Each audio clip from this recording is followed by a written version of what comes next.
मुझे खुशी है कि इस कॉलेज ने मुझे जिस विषय पर बात करने के लिए बुलाया है वो विषय भाषा का विषय है। भाषा को लेकर मेरी राय का जिक्र परिचय में हुआ ही है। मैं ये मानता हूं कि हर भाषा आत्मा की भाषा नहीं होती है। भाषाओं के बहुत सारे काम होते हैं। अंग्रेजी भी मेरे लिए बड़ी प्रिय भाषा है, हिंदी प्रिय भाषा है, सारी भाषाएं प्रिय हैं। मैं उन लोगों में नहीं हूं जो किसी एक से प्रेम करने के लिए बाकी सबसे नफरत करना पसंद करता हो। मैं सबसे प्रेम करना पसंद करता हूं और उसमें हिंदी मेरी मातृभाषा है। तो जो प्यार माँ से होता है वो हिंदी से है। ये कहने में मुझे दुनिया के किसी भी मंच पर ना संकोच है, ना झिझक है, ना कोई भय है। तो हिंदी मेरी माँ है और माँ के मामले में न समझौते होते हैं, न चयन की सुविधाएं होती हैं, न चयन की जरूरत होती है। पर हिंदी मेरी माँ है का मतलब ये नहीं है कि तेलुगु मेरे दुश्मन है, या कि उर्दू मेरे दुश्मन है, या अंग्रेजी मेरे दुश्मन है।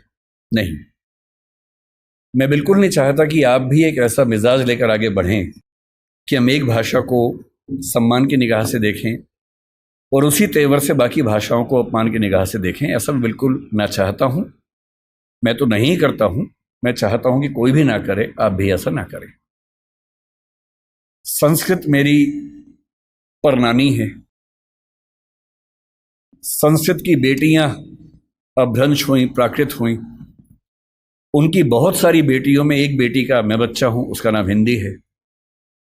उसी अपभ्रंश प्राकृत की बहुत सारी बेटियों में मराठी भी है, गुजराती भी है, पंजाबी भी है, बांग्ला भी है, असमिया भी है, ओडिया भी है।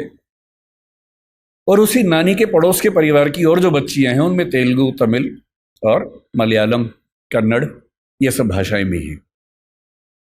और इन नानी के समय में इन सब भाषाओं में बहुत अपनत्व था, बहुत सहयोग था। आज हम कितनी भी दूरी महसूस करें, हमारी नानी के जमाने में इनमें बहुत लेन देन हुआ, आदान प्रदान हुआ।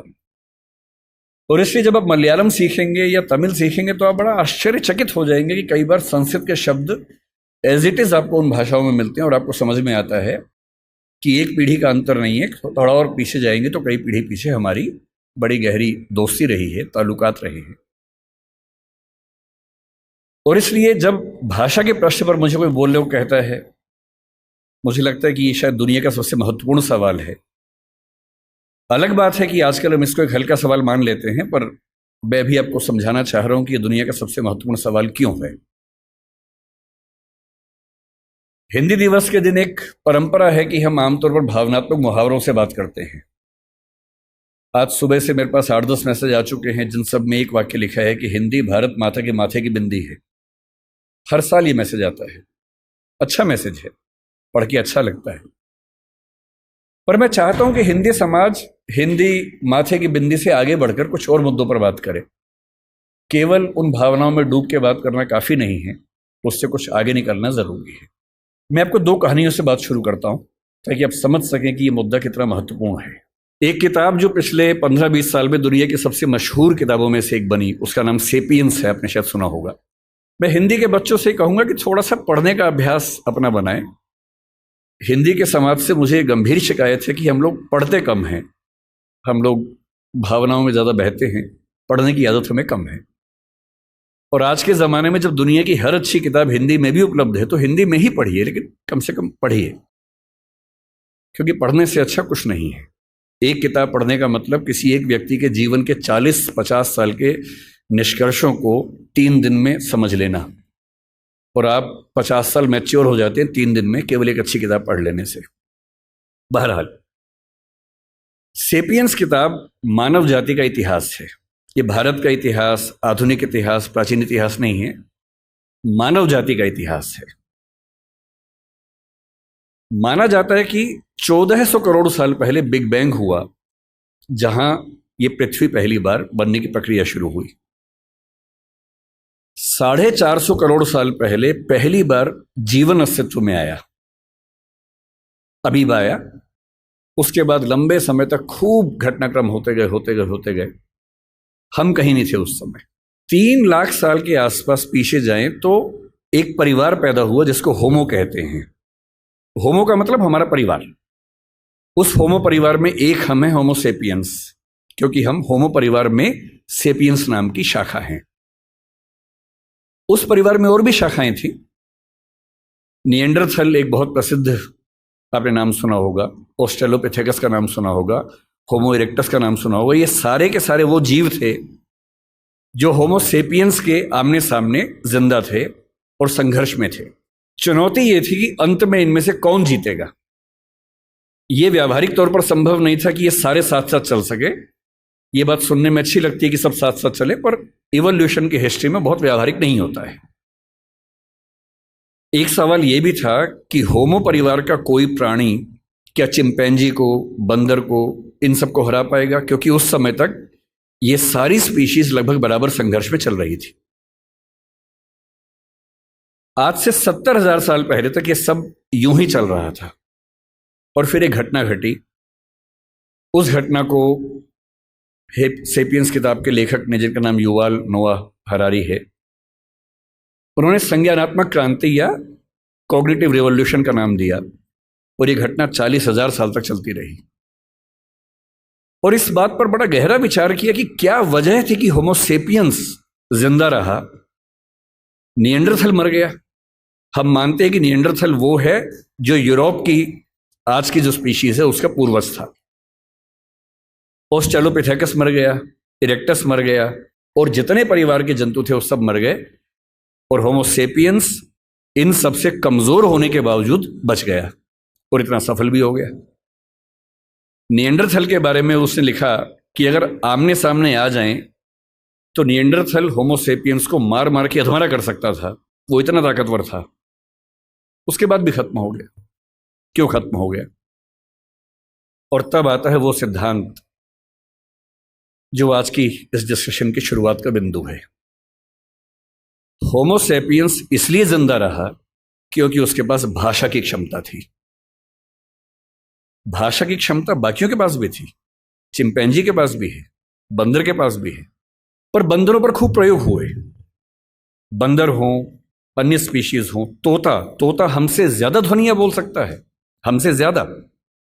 इसके बाद भी तोता सफल नहीं हो पाया क्योंकि वो उतना सोच नहीं पाता है। चिंपैंजी की भाषा, बंदर की भाषा, निएंडरथल की भाषा सीमित भाषाएं थी। वो एक आवाज में पूरा एक वाक्य बोलते थे, और ऐसे प्रयोग आज भी होते हैं।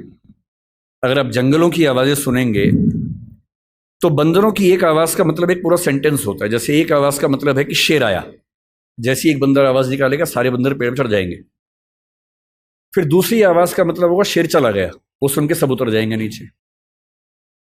भाषा वैज्ञानिकों ने वो आवाजें रिकॉर्ड कर ली और एक बार अच्छे म्यूजिक सिस्टम से एक जंगल में जाके आवाज प्ले कर दी, शेर आया, और वो आवाज सुनते ही सारे बंदर पेड़ के ऊपर चढ़ गए और फिर आपस में देख रहे थे किसने बोला।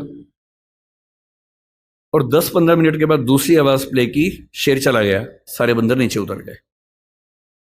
एक आवाज, एक वाक्य। इंसान की भाषा की सबसे बड़ी खूबसूरती यह है कि वो डिस्क्रीट भाषा है, विविक्त भाषा है, जिसका मतलब यह है कुछ 25-30 ध्वनियों से, 50 ध्वनियों से हम अरबों शब्द बना सकते हैं, और अरबों शब्दों से खरबों वाक्य बना सकते हैं।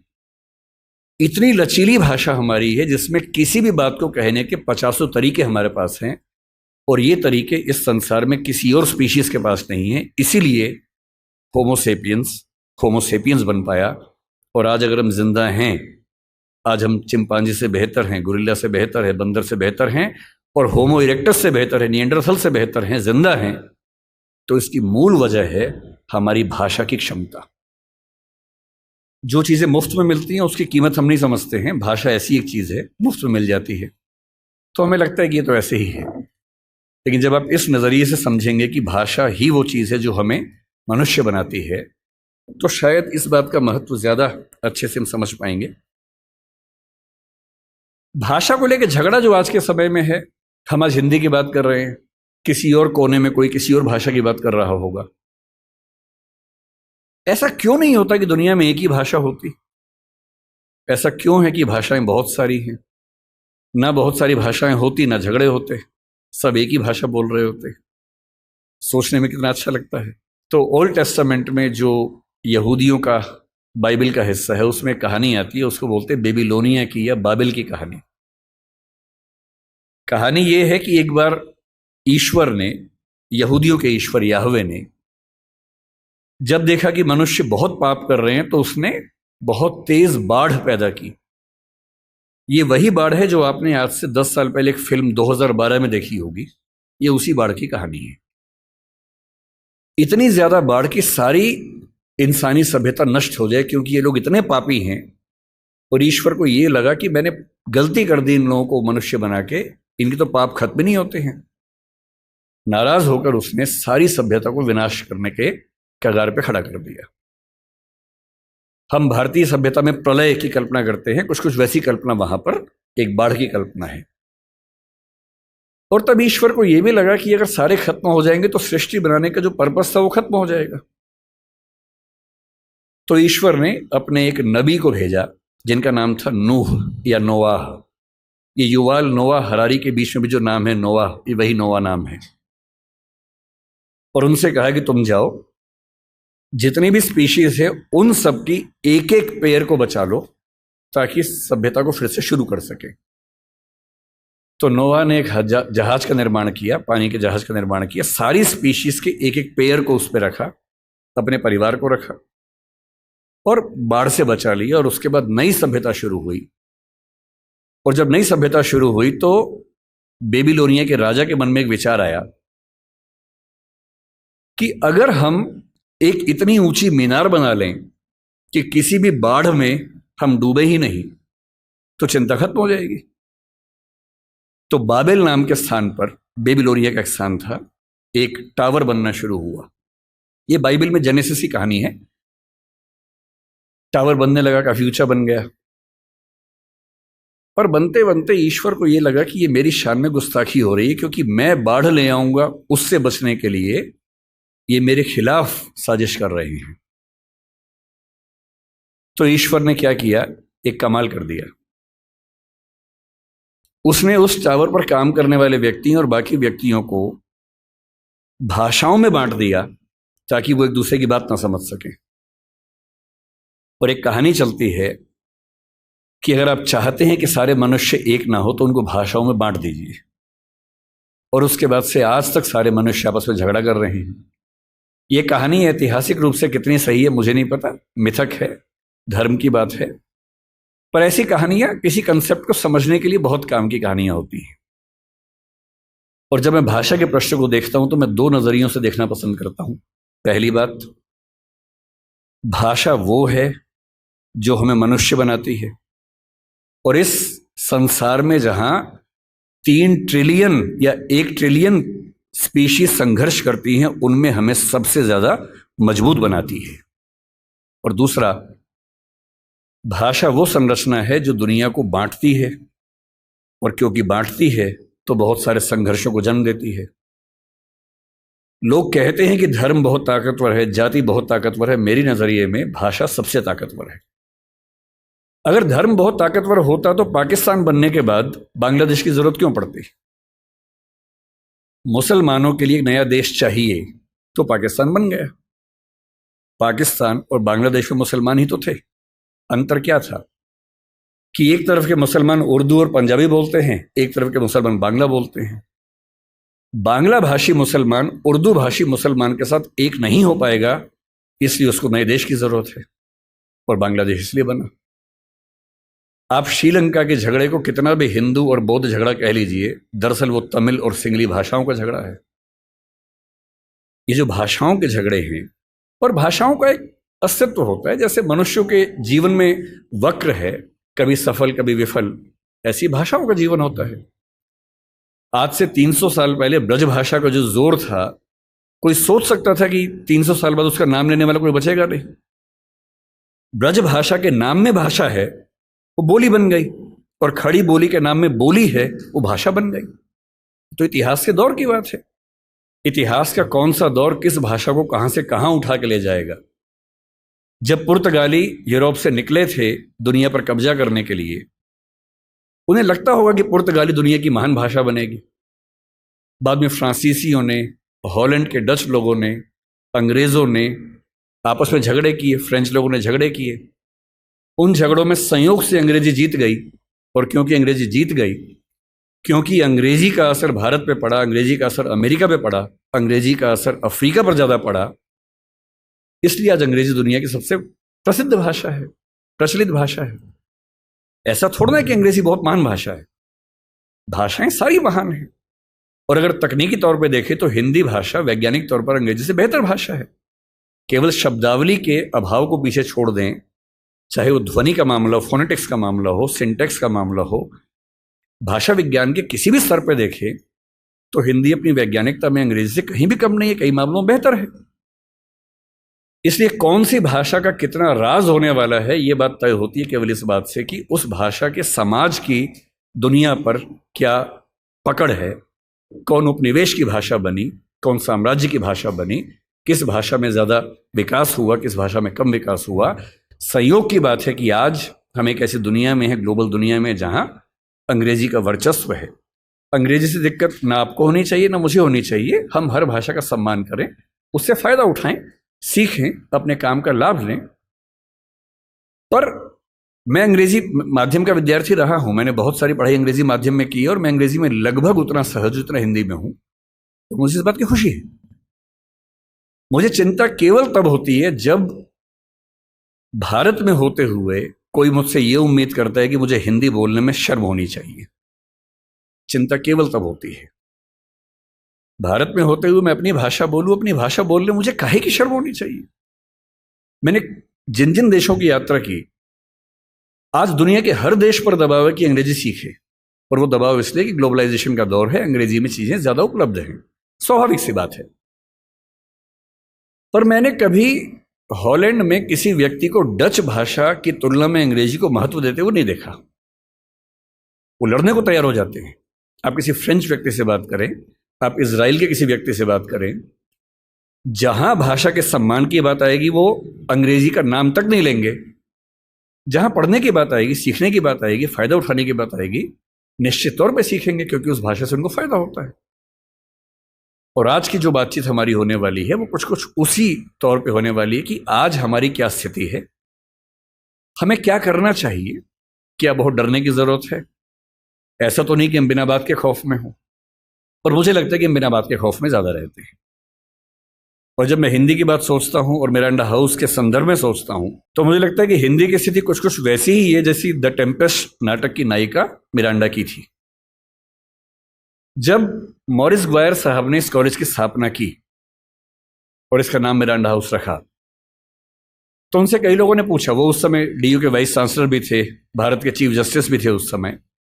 तो जब भारत आज़ाद हो गया और वो चले गए यहाँ से, 1952 में उन्होंने एक बात की व्याख्या की कि मैंने इस कॉलेज का नाम मिरांडा क्यों रखा। 3 वजह बताई। एक वजह बताई कि एक फिल्म की हीरोइन मुझे बहुत प्रिय है, उसका नाम मिरांडा है।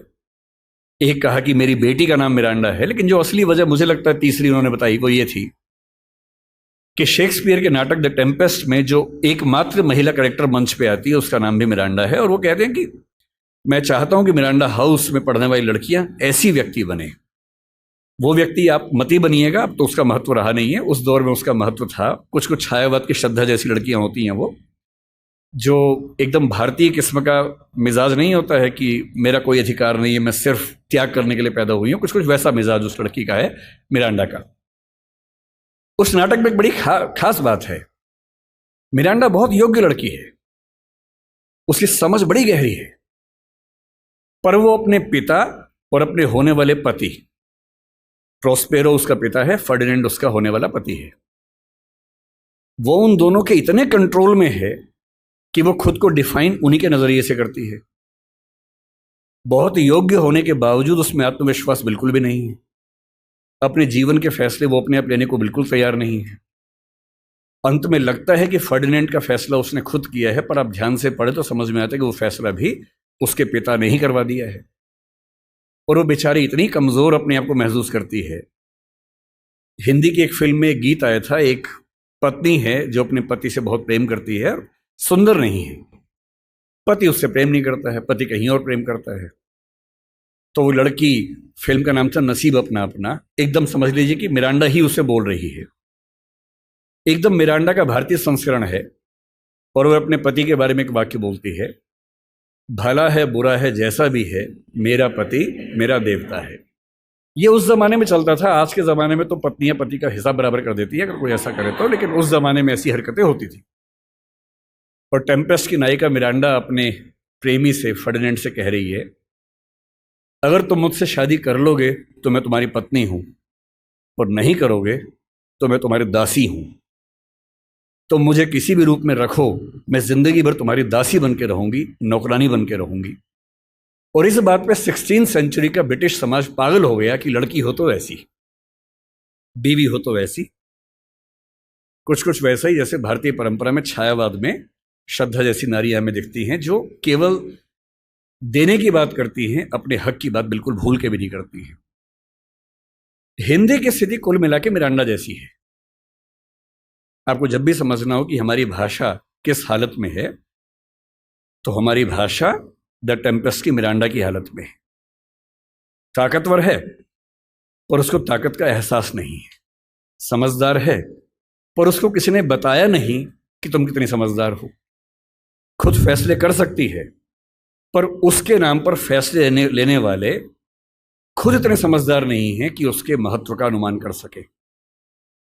अपने ही मठाधीशों से घिरी हुई, अपने ही परिवार के ऊल जलूल निर्णय करने वालों की दासी बनी हुई, कुछ कुछ वैसी स्थिति हिंदी की है। मैं ऐसा क्यों कह रहा हूं कि हिंदी बहुत ताकतवर भाषा है, लेकिन हम मेरा बात के डरते हैं? कुछ उदाहरण से बात समझ लेते हैं। और जब भी कोई आपसे पूछे कि हिंदी का भविष्य क्या है, हमेशा ध्यान रखना है, किसी जटिल प्रश्न का उत्तर एक नहीं होता है, हाँ या ना में नहीं होता है। उसका उत्तर बहुत सारे पहलुओं में होता है। और जब तक आप किसी जटिल प्रश्न को 4-5 सरल प्रश्नों में तोड़ नहीं लेंगे, तब तक उस प्रश्न का उत्तर आप ठीक से दे ही नहीं पाएंगे। इसलिए जब भी कोई आपसे पूछे कि क्या हिंदी का कोई भविष्य है या हिंदी का भविष्य कैसा है, तो हिंदी कोई एक वस्तु नहीं है। हिंदी में बहुत सारी चीजें आती हैं। मसलन आपको बताना पड़ेगा कि बोलचाल की भाषा के रूप में हिंदी का भविष्य क्या है, राजभाषा के रूप में, ऑफिशियल लैंग्वेज के रूप में हिंदी का भविष्य क्या है, राष्ट्रभाषा के रूप में क्या है, संपर्क भाषा के रूप में क्या है, ज्ञान विज्ञान की भाषा के रूप में क्या है, व्यापार की, वाणिज्य की, नौकरी की दुनिया में उसका भविष्य क्या है। और जब तक इन सारे प्रश्नों पर अलग अलग आप 4 वाक्य बोलने की स्थिति में नहीं है, तब तक हिंदी के भविष्य की बात कैसे करेंगे? मसलन क्या हिंदी का भविष्य बोलचाल की भाषा के रूप में है या हम खत्म होने वाले हैं? यदि कोई आपसे कहे कि हम खत्म होने वाले हैं, उस मूर्ख की बात को बिल्कुल मानने की जरूरत नहीं है। वो निरा मूर्ख व्यक्ति होगा जो ऐसी बात कर सकता है। तथ्यों पर ध्यान देना है। हिंदी समाज की बुरी आदत है कि हम तथ्यों पर नहीं, अफवाहों पर ज्यादा ध्यान देते हैं। तथ्यों पर ध्यान देना है। जनगणना निकाल के देख लीजिए। 1991 में प्रथम भाषा के रूप में हिंदी बोलने वालों की संख्या भारत में 39% थी। कुल 83 करोड़ आबादी थी, उसमें से लगभग 32 करोड़ के आसपास हिंदी प्रथम भाषा के रूप में बात कर रहा हूं मैं, मातृभाषा। 2001 के सेंसस में यह परसेंटेज 39 से बढ़ के 41 हो गया, 41% हो गया। 2011 के सेंसस में जब हमारी आबादी 121 करोड़ हो गई, प्रथम भाषा के रूप में हिंदी बोलने वालों की परसेंटेज 43.6 हो गई। जिसका सीधा सा मतलब है कि 53 करोड़ लोग, 52-53 करोड़ लोग भारत में हिंदी को मातृभाषा के रूप में बोलते हैं। और अंग्रेजी को मातृभाषा के रूप में कितने बोलते हैं भारत में? 2,70,000, 0.02%। 43.6% और 0.02% के बीच में अगर आपको ऐसा लगने लगे कि हमारी भाषा का अस्तित्व खतरे में है, तो मेरा ख्याल है कि हमारा दिमाग खतरे में है। 2021 से सेंसस हो नहीं पाया है, अब होगा। उम्मीद है कि 24 में हो जाएगा। हमारी आबादी आज के समय 143 करोड़ की है, अनुमान जो है। अगले साल तक 145 के आसपास होनी चाहिए। 145 करोड़ में प्रथम भाषा के रूप में हिंदी बोलने वालों की संख्या अनुमान है कि 45 से 46% अगले साल होने वाली है। और जिसका मतलब ये है कि लगभग मान के चले कि 64 से 66 करोड़ के बीच में मातृभाषा बोलने वाले हिंदी समाज के लोग होने वाले हैं। अगर आपको लगता है कि 65 करोड़ लोगों की मातृभाषा खत्म होने वाली है, तो इससे हास्यास्पद क्या हो सकता है? ऐसा कोई सवाल ही पैदा नहीं होता, कल्पना भी नहीं करनी चाहिए इस चीज की। फिर सवाल उठता है कि क्या हम दुनिया में बहुत कमजोर हैं? भारत की जनगणना सर्वेक्षण में 31 भाषाओं की बात होती है, दुनिया के सर्वेक्षण में 7,115 भाषाओं की बात होती है। 7,115 भाषाओं में आपको जान के आश्चर्य होगा कि 150 भाषाएं ऐसी हैं जिनको बोलने वालों की संख्या 10 से कम है। कुल 10 व्यक्ति, 5 व्यक्ति बोलते हैं, 6 बोलते हैं, 4 बोलते हैं, 2 बोलते हैं, 1 बोलता है, 10 बोलते हैं। 150 भाषाएं ऐसी हैं। लगभग 5,500 से 6,000 भाषाएं ऐसी हैं जिनको बोलने वालों की संख्या 1 लाख से कम है। और पूरी दुनिया में 800 करोड़ की आबादी में हिंदी का स्थान जानते हैं कौन सा बोलने वालों में? तीसरा स्थान। 7,115 भाषाओं में जो भाषा तीसरे नंबर पे है, उसके बोलने वाले परेशान हैं कि हम खत्म होने वाले हैं। आप उनका हाल सोचिए जो 10 से कम पे चल रहे हैं, जो 1 लाख से कम पे चल रहे हैं, 10 लाख से कम पे चल रहे हैं। और हम दुनिया की पूरी आबादी में 8% से ज्यादा जिस भाषा को बोलने वाले लोग हैं, हमसे ज्यादा केवल अंग्रेजी और मंडारिन 2 ही भाषाएं हैं जो 16 और 14% पे हैं, और हम नंबर 3-8% पे हैं। ना फ्रेंच हमसे आगे, ना स्पेनिश हमसे आगे है, और जितनी भाषाओं का नाम आप जानते हैं वो सब हमसे कोसों पीछे हैं। इसलिए बोलचाल की भाषा, सांस्कृतिक भाषा, सामाजिक भाषा के तौर पर हिंदी पर न खतरा है, न खतरा आने की संभावना है। इसको मन से एकदम निकाल दीजिए, दूर दूर तक निकाल दीजिए। दूसरी बात है कि क्या हम व्यापार की भाषा, व्यवसाय की भाषा, नौकरी की भाषा में सफल हो पा रहे हैं? थोड़ा मुश्किल है, कम हो पा रहे हैं। और मेरे ख्याल से इसकी वजह हमारा एक औपनिवेशिक जो सोचने का तरीका है वो है। मैं हिंदी के पक्ष में इसलिए बिल्कुल नहीं बोलूंगा कि मैं संयोग से हिंदी भाषी क्षेत्र में पैदा हुआ, क्योंकि मेरे पेरेंट्स हिंदी भाषा के अध्यापक रहे। अगर मैं सिर्फ इसलिए हिंदी के पक्ष में बोलूंगा तो ये तो सामान्य बात है, हर व्यक्ति अपनी भाषा के पक्ष में बोलता है, मैं ही बोल रहा हूं। मैं तथ्यों पर बात करना पसंद करूंगा, केवल भावनाओं पर नहीं टिकना चाहूंगा। मैंने दुनिया के जितने देश देखे, मैंने किसी देश में मातृभाषा की उतनी बुरी गत नहीं देखी जितनी अपने देश में देखी है। मेरे कुछ परिचित डॉक्टर बनने के लिए रशिया गए पढ़ने के लिए, यूक्रेन गए पढ़ने के लिए। तो मैंने उनसे पूछा, मैंने कहा कैसे पढ़ते हो भाई, वहां कौन सी भाषा में पढ़ाते हैं? अंग्रेजी पढ़ाते हैं? बोले नहीं, रशियन में पढ़ाते हैं मेडिकल साइंस। यूक्रेन में यूक्रेन की भाषा में पढ़ाते हैं रशियन, मतलब मेडिकल साइंस। लगभग हर देश में वैसा हाल है। तो मैंने उनसे पूछा कि फिर आप कैसे पढ़ते हैं, आपको तो भाषा नहीं आती है? तो बोले नहीं, वहां का निश्चित सा नियम है कि पहले साल में हमें वो भाषा सीखनी होती है, फिर अगले 4 साल में उस भाषा में मेडिकल साइंस सीखना होता है। तो मैंने कहा इससे अच्छा वो अंग्रेजी में सिखा दें, आपको अंग्रेजी आती है। बोले नहीं, वहां तो ऐसी बात करने से भी नाराज हो जाते हैं। अपनी भाषा को लेकर बहुत सम्मान करते हैं वो लोग। वहां पढ़ाई की भाषा वही है जो उनके समाज की भाषा है। अंग्रेजी भी है, रिसर्च में है, जहां जरूरत है अंग्रेजी भी है, अंग्रेजी के विभाग है, वो भी एक भाषा के तौर पर है। पर जब उनको अपने यहाँ पढ़ाना होता है तो इंश्योर करते हैं कि वो पढ़ाई उनकी अपनी भाषा में हो। दुनिया के हर देश में ऐसा होता है, तो हमारे यहाँ ऐसा क्यों नहीं होता? और ये बात केवल हिंदी की नहीं है, तमिल की भी है, तेलुगु की भी है, गुजराती, मराठी की भी है। मेडिकल साइंस पढ़ने के लिए हमें अंग्रेजी में ही मेडिकल साइंस क्यों पढ़ना पड़ेगा? इंजीनियरिंग पढ़ने के लिए हमें अंग्रेजी में ही क्यों पढ़ना पड़ेगा? और मुझे खुशी है इस बात की कि हमारी केंद्र सरकार में गृह मंत्री ने पिछले साल एक बहुत बड़ा कदम उठाया है। मध्य प्रदेश पहला ऐसा राज्य बना है जहां मेडिकल साइंस, इंजीनियरिंग और मैनेजमेंट की पढ़ाई हिंदी में शुरू हो गई है।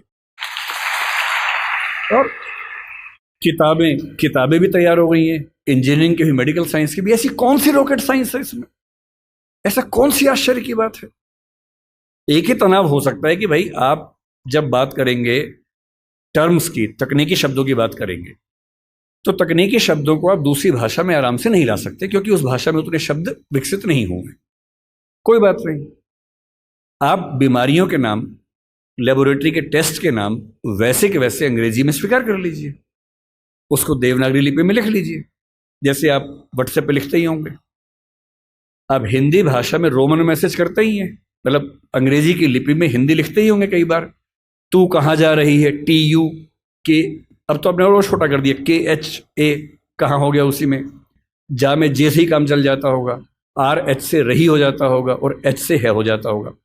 इसी को भाषा का अपभ्रंश बनना बोलते हैं, जो आजकल हम नए सिरे से बना रहे हैं। क्या समस्या है? मेडिकल साइंस की पूरी किताब हिंदी में हो और उसमें अंग्रेजी के तकनीकी शब्दों का इस्तेमाल वैसा का वैसा हो, इसमें क्या परेशानी है? और जब भाषा हम सीखते हैं, आपको आश्चर्य होगा, मैं फिर कह रहा हूं, मैं तथ्यों की बात करूंगा, रिसर्च की बात करूंगा, भावनाओं की बात नहीं करूंगा। दुनिया में स्थापित सिद्धांत है, यूनेस्को पीछे पड़ा हुआ है इस चीज के लिए। दुनिया में स्थापित सिद्धांत है कि कोई भी बच्चा दुनिया का जितनी आसानी से अपनी भाषा में सीख सकता है, दूसरी भाषा में सीख ही नहीं सकता। इसमें एक्सपेरिमेंट्स हुए बहुत सारे। जो लेटेस्ट एक्सपेरिमेंट्स हैं उनमें से एक आप सर्च कीजिएगा, इथियोपिया में 1994 में एक एक्सपेरिमेंट हुआ। वो जो करने वाले नाम है, उनका व्यक्ति का नाम इरेद सईद ऐसा कुछ नाम है, बहुत प्रसिद्ध है। आप इथियोपिया 1994 मदर टंग इतना करके सर्च कर लीजिए, तुरंत सामने आ जाएगा। उस व्यक्ति ने बहुत गंभीर रिसर्च की। 1994 में इथियोपिया ने, जो कि एक अफ्रीकन देश है, क्या किया, एक नियम बनाया कि हमारे सारे स्कूलों में प्राथमिक शिक्षा हमारी भाषा में दी जाएगी, और चौथी क्लास के बाद हम बच्चों को अंग्रेजी में शिफ्ट करेंगे। दो ऑप्शन थे, एक है कि बचपन से अंग्रेजी पढ़ाएं, एक चौथी क्लास के बाद अंग्रेजी में शिफ्ट कर दें, क्योंकि उच्च शिक्षा के मामले में अंग्रेजी ज्यादा कारगर भाषा थी, वहां भी थी, यहां भी थी, आज भी है कई मामलों में।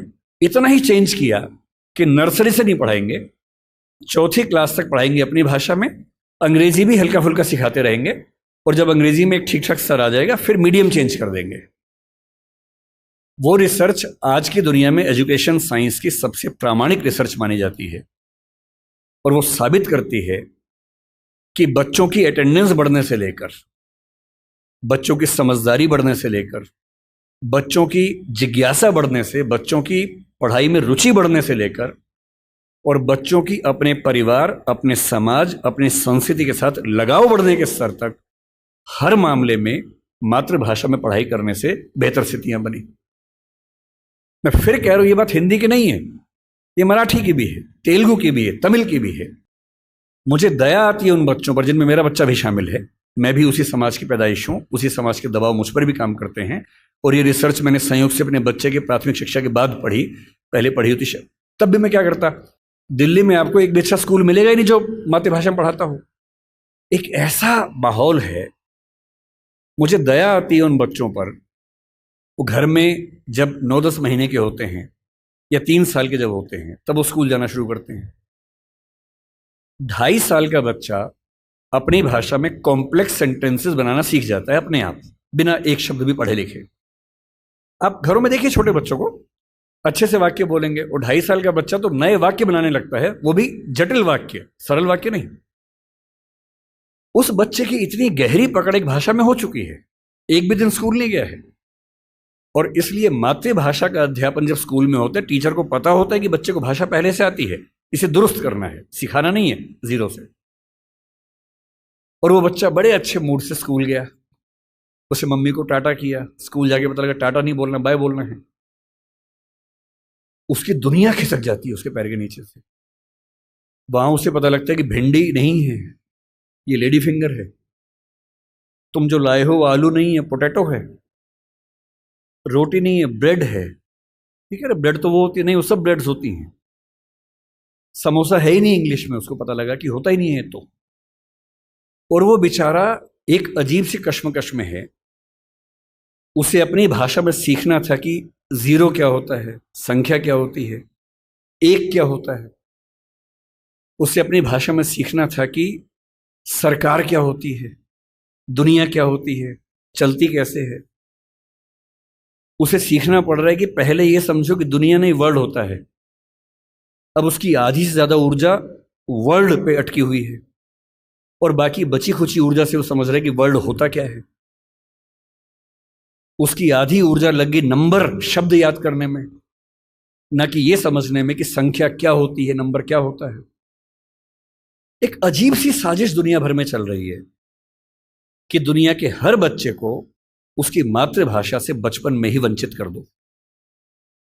उसे एक ऐसी भाषा में सिखाओ जहां उसके लिए वो भाषा सीखना अपने आप में चैलेंज हो। और इसलिए आप देखेंगे कि अगर ज्ञान की दुनिया में दुनिया भर की भाषाओं के आम आदमी शिरकत नहीं कर पा रहे हैं, गलती से भी ये मत सोचिएगा कि दिमाग वाले लोग बहुत कम होते हैं और वही आगे बढ़ते हैं। दिमाग वाले अधिकांश लोगों को बचपन में ही खत्म कर देने की साजिश दुनिया भर में चल रही है। और जो अपनी भाषा में पढ़ ही नहीं पाएगा वो कैसे आगे बढ़ेगा, कैसे सीखेगा। मैंने 10वीं क्लास तक हिंदी माध्यम से पढ़ाई की है, उसके बाद अंग्रेजी सीखी है, ठीक से सीखी है। अंग्रेजी मुझे कहीं कोई समस्या नहीं आती है, इसमें क्या कोई परेशानी है। मैं आज भी अपनी भाषा में गीत सुनने में ज़्यादा खुश होता हूँ। मुझे फिल्म देखनी मैं हिंदी में पसंद करता हूँ, नाटक देखना हो हिंदी पसंद करता हूँ, मजाक करना हो हिंदी में पसंद करता हूँ, पढ़ना हो कोई ऐसा विषय जो हिंदी में नहीं है तो इंग्लिश में पढ़ता हूँ, इसमें क्या परेशानी है। लेकिन मुझे कोई बचपन से ही मजबूर करे कि मुझे दूसरी भाषा में, संयोग से अंग्रेजी है, फ्रेंच भी हो सकती थी, पुर्तगाली भी हो सकती थी, जो जीत जाता उसकी भाषा ढो रहे होते। ज्ञान विज्ञान की दुनिया में मेरा निजी विश्वास है इस वर्चस्व को तोड़ना बहुत जरूरी है। हम हिंदी में हजारों शब्द क्रिएट नहीं कर पाएंगे 2 दिन में, सही बात है, मुश्किल है। और हमें इतना शुद्धतावादी या प्यूरिटन होने की जरूरत नहीं है कि हम सारे शब्द अपने ही गढ़ेंगे। हम तो इंटरनेट को अंतर्जाल ही बोलेंगे, हम कंप्यूटर को संगणक ही बोलेंगे, तो आप अकेले ही बोलते रहेंगे, कोई पूछेगा नहीं आपको। जो शब्द अंग्रेजी के प्रसिद्ध हो गए उनको मान लीजिए। जापानी भाषा का शब्द है रिक्शा, आप रोज रिक्शा में घूमते हैं। कभी आपने कहा कि रिक्शा को मैं नरयान बोलूंगा? कई लोग बोलते हैं नरयान, कि मनुष्य द्वारा चलने वाला एक विमान या वाहन। क्या बकवास है। अरे जो शब्द जिस भाषा से आया, प्रसिद्ध हो गया, अपना लीजिए उस शब्द को। और उसके बाद भाषा में असली समस्या शब्द नहीं होती है। भाषा विज्ञान में एक होता है जिसको मॉर्फोलॉजी कहते हैं, एक सिमेंटोलॉजी होता है, लेकिन जो सबसे महत्वपूर्ण स्ट्रक्चर है सिंटेक्स है। सिंटेक्स का मतलब है वाक्य का निर्माण कैसे होता है, शब्दों का क्रम कैसे तय होता है। किसी नई भाषा को सीखने में सबसे बड़ी मुश्किल आती है सिंटेक्स सीखने में। आप हिंदी भाषा के सिंटेक्स में अंग्रेजी के शब्दों को शामिल कर लेंगे, रत्ती भर समस्या नहीं आएगी। और इसलिए जिसको हम कहते हैं कि अंग्रेजी माध्यम है और हिंदी माध्यम है, कहने की बातें हैं। मैं अंग्रेजी माध्यम में बच्चों को खूब पढ़ाता हूँ, 8-8 घंटे दिन में पढ़ाता हूँ। और वहां भी देखता हूं कि जैसे कोई मुश्किल कंसेप्ट आता है, जब तक अंग्रेजी में पढ़ाने के बाद हिंदी में भी ना समझा दूं, उनके चेहरे पर 12 बजे रहते हैं। क्योंकि वो हिंदी भाषी समाज के बचपन से लगातार हिंदी बोलने समझने वाले और अंग्रेजी माध्यम लेके एक ज्ञान की भाषा के तौर पर अंग्रेजी पढ़ने वाले व्यक्ति हैं। हंसी मजाक हिंदी में हो तो ठहाके मार के हंसते हैं, इंग्लिश में हो एक आध हंसता है, बाकी इसलिए हंसते हैं कि हंसने की बात थी तो हम भी हंस लेते हैं। नहीं बात बनती। मन की भाषा, आत्मा की भाषा अलग भाषा होती है, ज्ञान की भाषा अलग भाषा होती है, इसमें कहां कोई दिक्कत है। और इसलिए मैं आपसे कहना चाहता हूं कि ज्ञान विज्ञान की भाषा के तौर पर, व्यवसाय की भाषा के तौर पर जबरदस्ती एक वर्चस्व का दौर चल रहा है जो खत्म होना चाहिए। मुझे खुशी है कि हमारी वर्तमान सरकार इस मामले में, मैं किसी राजनीतिक दल से ताल्लुक नहीं रखता हूं, मुझे ना सरकार का समर्थक माना जाए ना विरोधी माना जाए, क्योंकि मैं सच में दूरी बना के रखता हूं, बहुत दूर बना के रखता हूं। मैं मुद्दों पर तारीफ करता हूं, मुद्दों पर आलोचना करता हूं। भाषा के मामले में वर्तमान सरकार बेहतर काम कर रही है, ये सही बात है। कई स्तरों पर हमने देखा है। मेडिकल साइंस मध्य प्रदेश से शुरू हुआ, एक ही साल में MP में, यूपी में, उत्तराखंड में शुरू भी हो गया। और मैं कई साल से सोचता था कि मेडिकल साइंस में ऐसा क्या है जो हिंदी में नहीं पढ़ सकते। और सोचिए, डॉक्टर बनने के बाद करना क्या आपको डॉक्टर बन के आम आदमी का इलाज करना है।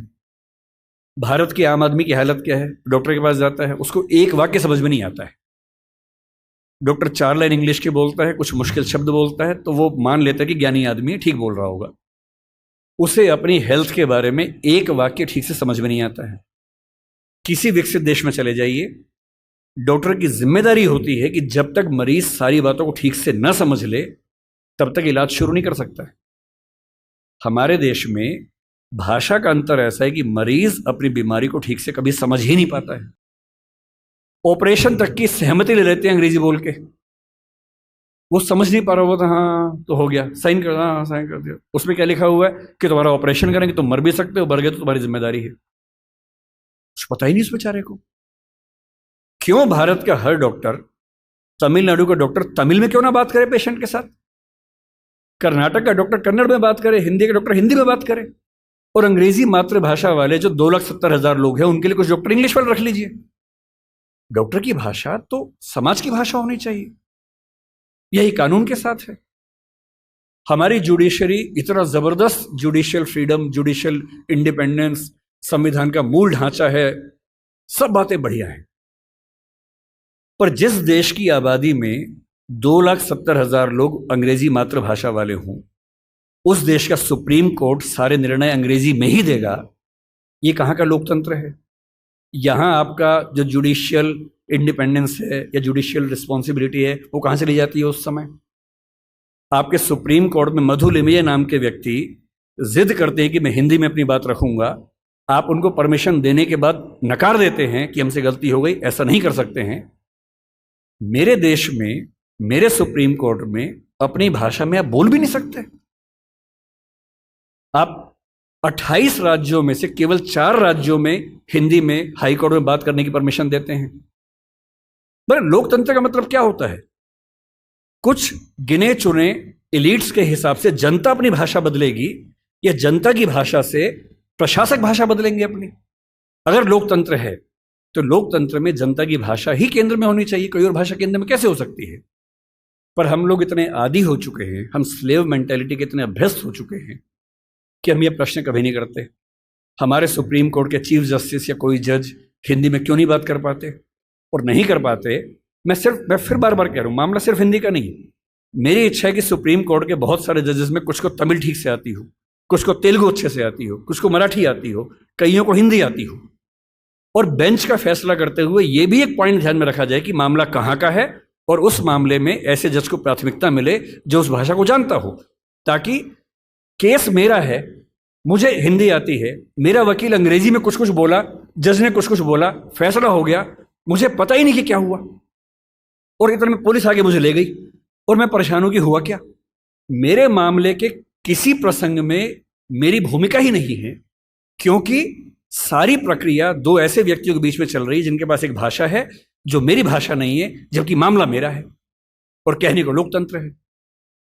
ये लोकतंत्र नहीं है, ये भाषा के स्तर पर तानाशाही है, बुरी चीज है। और मैं जब भी ये बात कहता हूं, बार बार कहता हूं, ज्ञान की भाषा के तौर पर अंग्रेजी का सम्मान करना जरूरी है, क्योंकि रिसर्च आप उसके बिना नहीं कर पाएंगे।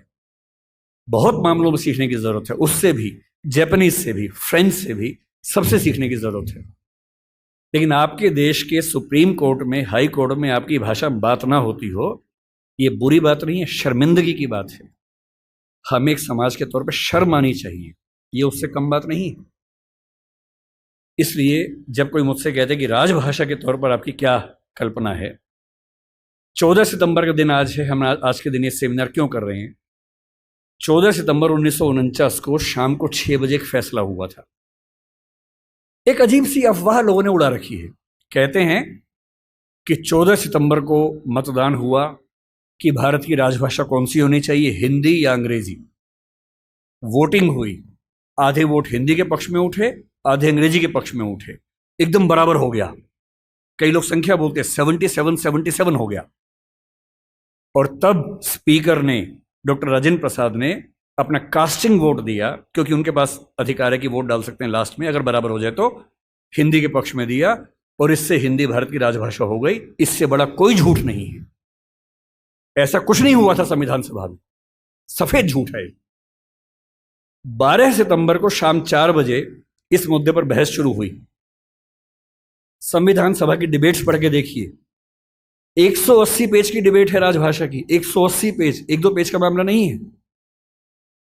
संविधान सभा के वॉल्यूम 9 में ध्यान से पढ़िए, पेज नंबर लगभग 1130 से 1390 के आसपास का मामला है। 180 पेज की डिबेट है, उसमें खूब मुद्दे हैं, छोटी मोटी वोटिंग हो रही है के मामलों में।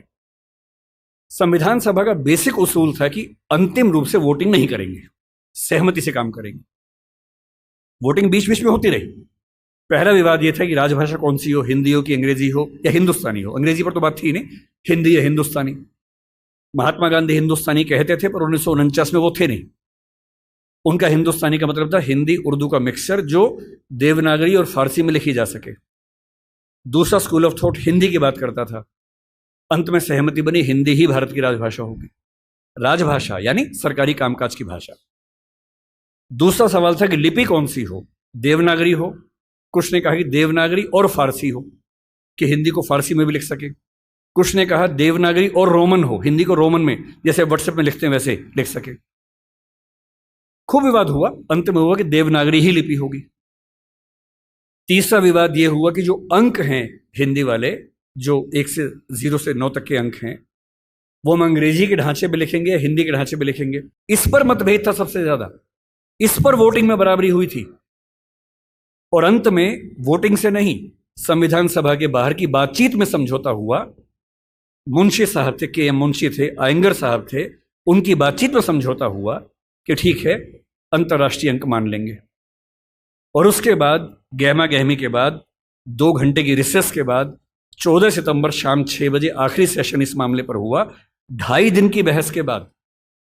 और तब ध्वनि मत से बिना किसी वोटिंग के प्रस्ताव पारित हुआ कि हिंदी भारत की राजभाषा होगी, देवनागरी उसकी लिपि होगी और अंकों का अंतर्राष्ट्रीय स्वरूप उसका स्वरूप होगा। इस झूठ को मन से निकाल दीजिए। ये झूठ मैंने भी 1000 बार सुना था अपने अध्ययन के दौरान। हमारे अध्यापकों को भी ऐसा लगता था, मुझे भी ऐसा लगता रहा कई साल तक। संविधान सभा की डिबेट्स बढ़ी तब समझ में आया कि ये भ्रांति है, ऐसा कुछ नहीं हुआ था। पूरी सहमति के साथ भारत की राजभाषा हिंदी बनी थी 14 सितंबर को, और इसलिए आज के दिन को हम लोग हिंदी दिवस मानते हैं। और क्यों ना बनती, आप सोचिए क्यों ना बनती। दुनिया में 2 तरह के देश हैं, एक इंग्लैंड जैसा है, फ्रांस है, स्पेन है, जर्मनी मान सकते हैं, आज के समय के जर्मनी मान सकते हैं, उस समय का तो नहीं, आज के जर्मनी मान लीजिए, आप ग्रीस को मान लीजिए। ये सब देश वो हैं जो एक देश एक भाषा वाले लोग हैं। बांग्लादेश को मान लीजिए, बांग्ला बोलते हैं, एक देश एक भाषा है। पर कुछ देश ऐसे होते हैं जहां एक भाषा नहीं होती है। स्विट्जरलैंड में देखिए, छोटा सा देश है, 3 राजभाषाएं वहां पर हैं। बेल्जियम में देखिए, छोटा सा देश है पर वहां भाषाएं 1 से ज्यादा चलती हैं। तो उस समय एक डिबेट थी कि भारत का मॉडल कौन सा होगा। क्या हम इंग्लैंड, फ्रांस, जर्मनी के मॉडल पे चलेंगे या हम स्विट्जरलैंड और बेल्जियम के मॉडल पे चलेंगे। तो क्योंकि भारत में भाषाएं बहुत ज्यादा थी, उस समय हमने 14 भाषाओं को संविधान में स्थान दिया। शुरू में 13 को दिया, बाद में 1 और जोड़ दिया। तो अब तो खैर 22 भाषाएं हैं 8वीं अनुसूची में। डिबेट ये थी कि भारत की राजभाषा कौन सी हो। ऐसे मामले में 2 ही फैसले हो सकते हैं। एक तो ये हो सकता है कि भाई जितनी महत्वपूर्ण भाषाएं सबको बना दो। अगर सबको बनाएंगे तो हर डॉक्यूमेंट 10 भाषाओं में बनेगा, वो आसान काम नहीं है। दूसरा, लोकतंत्र में क्या तरीका है, जिस भाषा को बोलने वाले समझने वाले सबसे ज्यादा हैं उसको बना दीजिए। यही सहमति बनी। स्वाधीनता संग्राम में हिंदी को राष्ट्रभाषा राजभाषा बनाने की बात किन लोगों ने की, आपने कभी गौर किया है? हिंदी को राष्ट्रभाषा बनाने के सबसे बड़े समर्थक कौन थे? महात्मा गांधी, गुजरात के थे, गुजराती आदमी। के एम मुंशी गुजरात के थे, पटेल गुजरात के थे, आज भी गुजरात के 2 लोग लगे हुए हैं। हिंदी को भारत की राष्ट्रभाषा बनाने की जो बात आई है, हिंदी समाज से ही नहीं आई है। महात्मा गांधी गुजराती व्यक्ति होकर हिंदी के पक्ष में सबसे ज्यादा अड़े हुए थे। महाराष्ट्र में तिलक थे, सावरकर थे, वो मराठी की बात नहीं कर रहे, वो हिंदी की बात कर रहे थे। पंजाब में लाला लाजपत राय थे।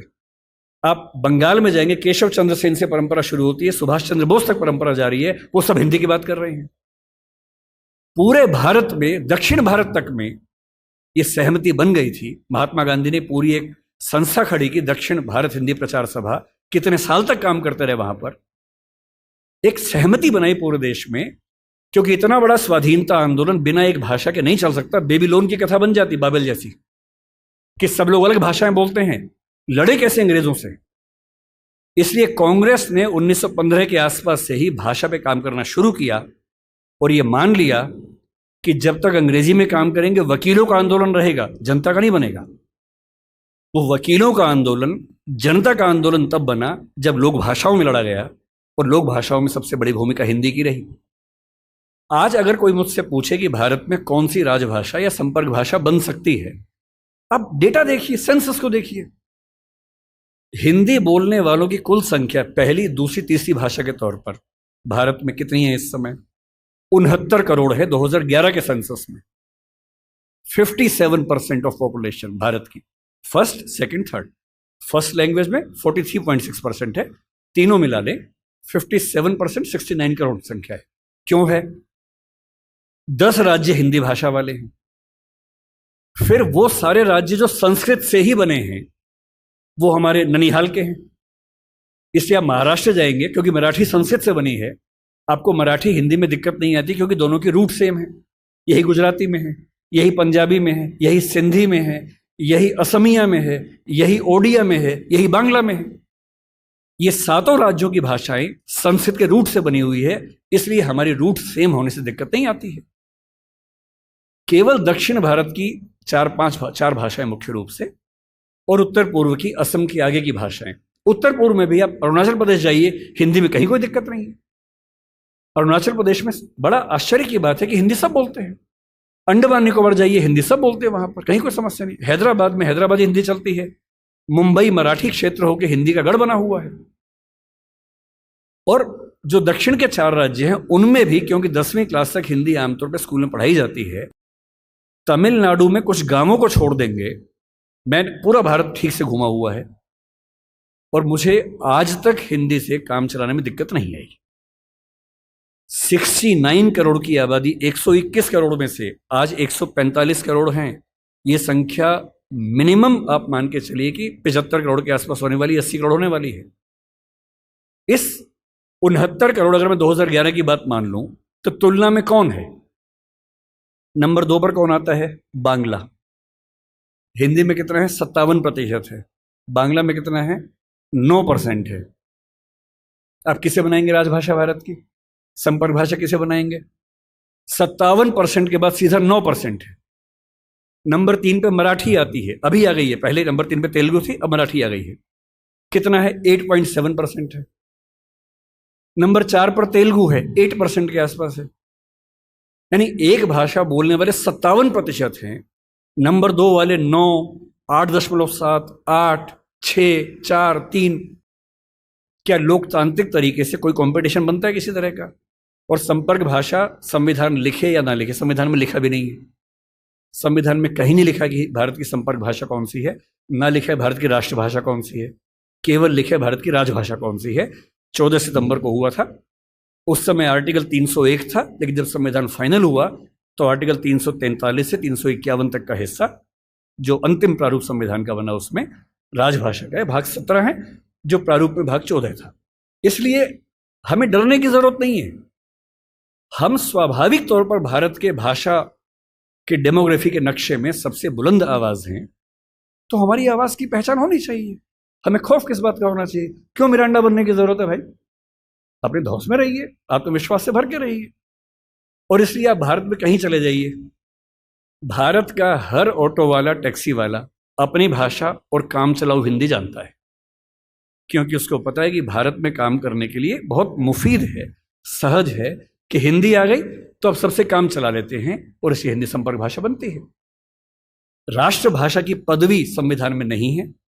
हमें उसकी ऐसी जिद नहीं करनी चाहिए, क्योंकि हम पर एक आरोप है, हमें उससे बचना चाहिए। हमें भाषा का सम्मान करना है, दूसरी भाषाओं का अपमान नहीं करना है। हमें भाषा के लिए संघर्ष उस तरह से नहीं करना कि सबको काट देंगे, मार देंगे। हमें यह नहीं कहना कि अंग्रेजी खत्म करो, तेलुगु खत्म करो, तमिल खत्म करो, नहीं, सबके साथ रहना है। जैसे संसदीय व्यवस्था में प्रधानमंत्री सारे मंत्रियों के बराबर, किंतु उनसे एक पायदान ऊपर होता है, क्योंकि वो डिवीजन करता है। ठीक वैसे भारत की सारी भाषाएं राष्ट्रीय भाषाएं। तमिल भी राष्ट्रभाषा है भाई, तेलुगु है, मराठी है, कन्नड़ है, असमिया है, सब राष्ट्रभाषाएं हैं। इन सब में सबसे ज्यादा हमारी भाषा बोली जाती है, तो सिंबॉलिकली हम थोड़े ज्यादा राष्ट्रभाषा है, क्योंकि पूरा राष्ट्र हमें समझ पाता है। पर जिस दिन आपने ये तेवर अपना हटा लिया, अभी तेवर क्या है, आप बीच बीच में बाकी भाषाओं के खिलाफ खड़े हो जाते हैं, बड़ा खराब लगता है। अगर आप दक्षिण भारत की भाषाओं का विरोध करेंगे और फिर कहेंगे कि वो हिंदी सीखे, कोई मजाक है क्या?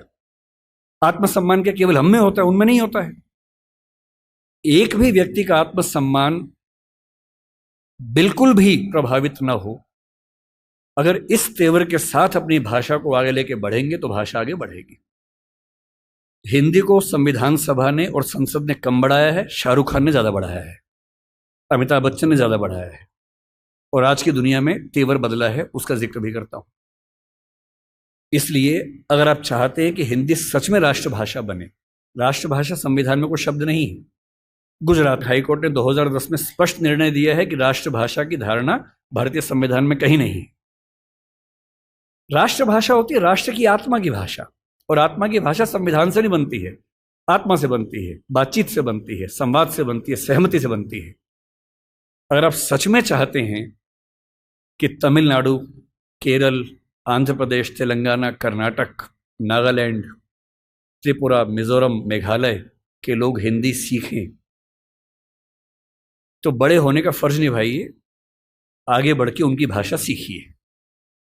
इसी को त्रिभाषा फार्मूला कहा गया था, 1948 में पहली बार कहा गया था, और बेल्जियम और स्विट्जरलैंड से ही प्रेरणा ली गई थी।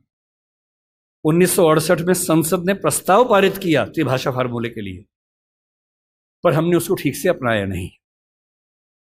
मैं कल्पना करता हूं कि हिंदी समाज के लोग अपने स्कूलों में, कॉलेजेस में, अगर दक्षिण की 5 में से कोई एक भाषा, या उत्तर पूर्व की कोई एक भाषा, या बांग्ला मान लीजिए, इतनी भर सिखा दें। मुझे दुख है कि मैं नहीं सीख पाया, हमारे स्कूल में ऐसा नहीं था। तीसरी भाषा के नाम पे संस्कृत सिखाई गई। मैं संस्कृत का बहुत सम्मान करता हूं, लेकिन तीसरी भाषा के तौर पर संस्कृत सिखाई जाए, इस नीति के पक्ष में नहीं हूं, क्योंकि इससे वर्तमान में हमारा भला नहीं हो रहा। वर्तमान में भला तब होता जब मुझे मराठी सिखाते, या तमिल सिखाते, या मेघालय की भाषा सिखाते, और मैं कम से कम तमिलनाडु जाके वहां के ऑटो वाले से तमिल के 4 वाक्य बोल देता, तो वो कहता कि अरे वाह क्या बात है यार, फिर कहता कि मैं भी हिंदी सीखूंगा। अभी उसको लगता कि वाह बेटा तुम तो सीखोगे 2, हम सीखेंगे 3। और इसलिए जब तक हम थोड़ा आगे बढ़कर उन भाषाओं को नहीं अपनाएंगे, तब तक ये उम्मीद करना कि वो हमारी भाषा को अपना लेंगे, जबरदस्ती की बात है। और जबरदस्ती हिटलर की नहीं चली तो हमारी क्या चलेगी? ना किसी की चली है, ना दुनिया में चलेगी। ये मान के चलिए, लोकतंत्र का जमाना है, समझा बुझाकर, संवाद से, बातचीत से फैसले होंगे, फैसले जोर जबरदस्ती नहीं होंगे। आजकल एक नया तमाशा हिंदी बनाम उर्दू को लेकर चल रहा है। आजकल हिंदी वाले अलग ही मूड में चल रहे हैं, कह रहे उर्दू को खत्म कर दो, मुसलमानों की भाषा है। भाषा किसी धर्म की नहीं होती है। तमिलनाडु का मुसलमान तमिल बोलता है, केरल का मुसलमान मलयालम बोलता है, और किसी भी समाज का व्यक्ति होगा, उसका धर्म कुछ भी हो, उसकी भाषा वही होगी जो उसके भौगोलिक क्षेत्र की भाषा है। उर्दू हिंदी समाज की भाषा है, मेरठ के इलाके में पैदा हुई है, हमारे मतलब हमारी गोद में पली है वो भाषा, हिंदी की गोद में बनी है। उसका व्याकरण पूरा का पूरा खड़ी बोली हिंदी का व्याकरण है। पाकिस्तान ने उर्दू को आयात किया है, क्योंकि पाकिस्तान की जमीन पे उर्दू पैदा नहीं हुई, उर्दू मेरठ के आसपास पैदा हुई, पाकिस्तान ने इंपोर्ट किया उस भाषा को। अपनी भाषा को हम इस तौर से बोलते कि खत्म कर देंगे। पहली बात तो ऐसा बोलना नहीं चाहिए, दूसरी बात कर भी नहीं पाएंगे। किसी के चाहने से भाषाएं खत्म नहीं होती। भाषाएं तब खत्म होती है जब भाषाओं का आत्मसम्मान मर जाता है, और जिस भाषा में आत्मसम्मान होता है उसको मारने वाला कोई दुनिया में पैदा नहीं हुआ। किसी भाषा को आप खत्म कर देंगे, ऐसा मिजाज मत रखिए। कुछ दिन पहले जावेद अख्तर साहब कहीं मंच पर बोल रहे थे, किसने उनसे यही सवाल पूछ लिया, तो उन्होंने एक बड़ा अच्छा शेर बोला, अगर मैं ठीक याद कर रहा हूं, उन्होंने कहीं बोला था वो शेर, और ये शेर उर्दू पे नहीं है, इसको आप हिंदी पे अप्लाई कर लीजिए। कोई आपको हिंदी पे डराए तो हिंदी पे अप्लाई कर लीजिए। शेर ये बोला, उर्दू को हम एक रोज मिटा देंगे जहां से। किसी ने कहा कि हम उर्दू खत्म कर देंगे। उर्दू को हम एक रोज मिटा देंगे जहां से, ये बात भी कमबख्त ने उर्दू में कही है। अजीबोगरीब बातें हैं। हिंदी बोलने वाला 10 वाक्य बोल के दिखाए और उर्दू का एक शब्द इस्तेमाल ना करे। उर्दू बोलने वाला 10 वाक्य बोल के दिखाए, संस्कृत से बदला हुआ कोई शब्द इस्तेमाल ना करे, करके दिखा दे। पाकिस्तान के लोग करके दिखा दें। मैं एक बार पाकिस्तान के नेताओं की भाषा सुन रहा था, बहुत ध्यान से सुना, नोट किया, और मैंने पाया कि 100 शब्द बोलते हैं तो कम से कम 30 शब्द संस्कृत से बदले हुए शब्द बोलते हैं। और तेवर क्या है कि हम तो उर्दू वाले हैं। उर्दू बोलने वाला कितनी भी ताकत लगा ले, संस्कृत से बच ही नहीं सकता। हिंदी वाला कितनी भी ताकत लगा ले, उर्दू से बच ही नहीं सकता। इतने शुद्धतावादी मत बनिए कि आप अलग थलग पड़ जाएं, एक टापू पे अकेले खड़े हों। भाषा बढ़ती है साथ चलने से, न कि एकदम शुद्ध होके अलग थलग हो जाने से। अंग्रेजी में हर साल नए शब्द आते हैं। इतालवी भाषा का शब्द माफिया है, अंग्रेजी ने लिया, दुनिया भर के लोग बोलते हैं माफिया माफिया माफिया। इटालियन का शब्द है, अंग्रेजी ने प्रचारित किया उस शब्द को। समोसा खा खा के हम पगलाए रहते हैं, समोसा हमारा अपना शब्द नहीं। हमारे बहुत सारे ऐसे शब्द जो हमारे मूल शब्द मानते हैं वो हमारे शब्द नहीं है, हमने सीखे हैं, सीखना चाहिए। भाषा दुनिया का हर समाज भाषा बना रहा है, क्यों हम उन सबसे ना सीखें। और अंतिम बात यह है कि एक भाषा होती है मनोरंजन की भाषा। हिंदी का कोई बाल भी बांका नहीं कर सकता उस भाषा के तौर पर। जब से सोशल मीडिया है उसने क्रांति कर दी है, आप ही लोगों ने और किसने की है। और सोशल मीडिया पे एक अलग तेवर है। मैंने कल यहां आने के लिए सोचा कि थोड़ा सा तथ्य देख लूं, क्या लेटेस्ट तथ्य हैं। यूट्यूब की इंडिया की रिपोर्ट निकाली कि कौन सी भाषा में कितने व्यूअर्स देखते हैं।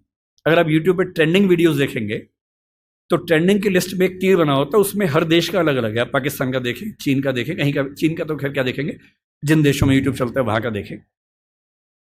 इंडिया के ट्रेंडिंग वीडियोस में 50 में से लगभग 45 से 48 हमेशा हिंदी के ही आपको मिलेंगे। तो मैं सोचता था कि कहीं ऐसा खेल तो नहीं कि दक्षिण भारत का अलग चलता हो और उत्तर पूर्व का अलग चलता हो। तो मैंने ठीक से चेक किया, पूरे भारत का एक ही चलता है। तो कल मैंने यूट्यूब की रिपोर्ट निकाली भारत की, और यूट्यूब का रिकॉर्ड बता रहा हूं मैं, जितने तथ्य दे रहा हूं रिकॉर्ड हो रहा है, सारे चेक कर लीजिएगा। यूट्यूब की आधिकारिक रिपोर्ट क्या है 2020 की। भारत में जितने वीडियो बनते हैं, नहीं देखे जाते हैं, viewership, view time, 54% viewership Hindi की है और अंग्रेजी की 16% है। और ये ठीक क्या संख्या है?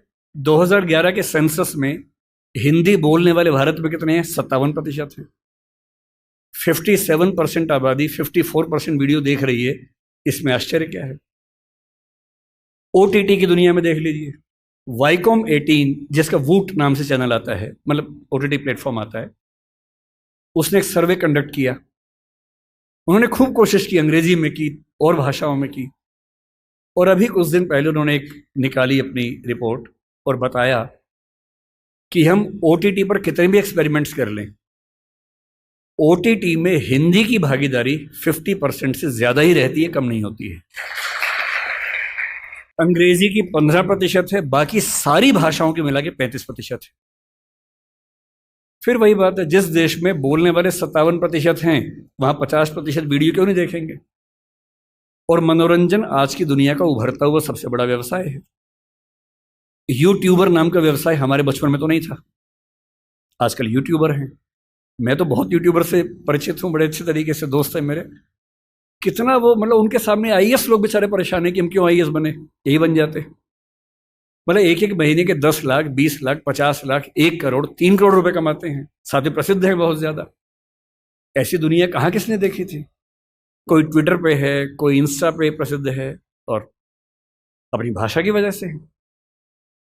अच्छा, इंडस्ट्री में अंग्रेजी का बोलबाला ज्यादा है।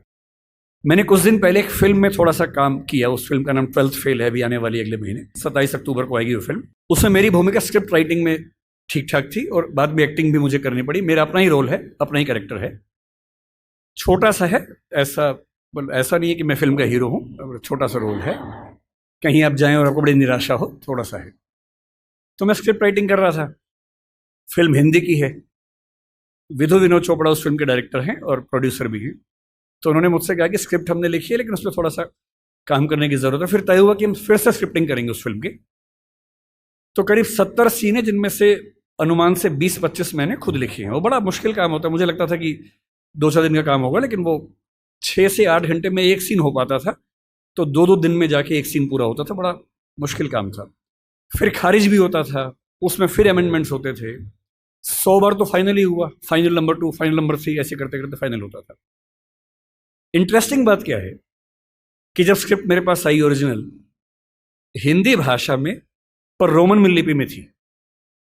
यानी फिल्म में जैसे मान लीजिए सीन है कि मनोज के हाथ में 2 नाली बंदूक है, तो क्या लिखें?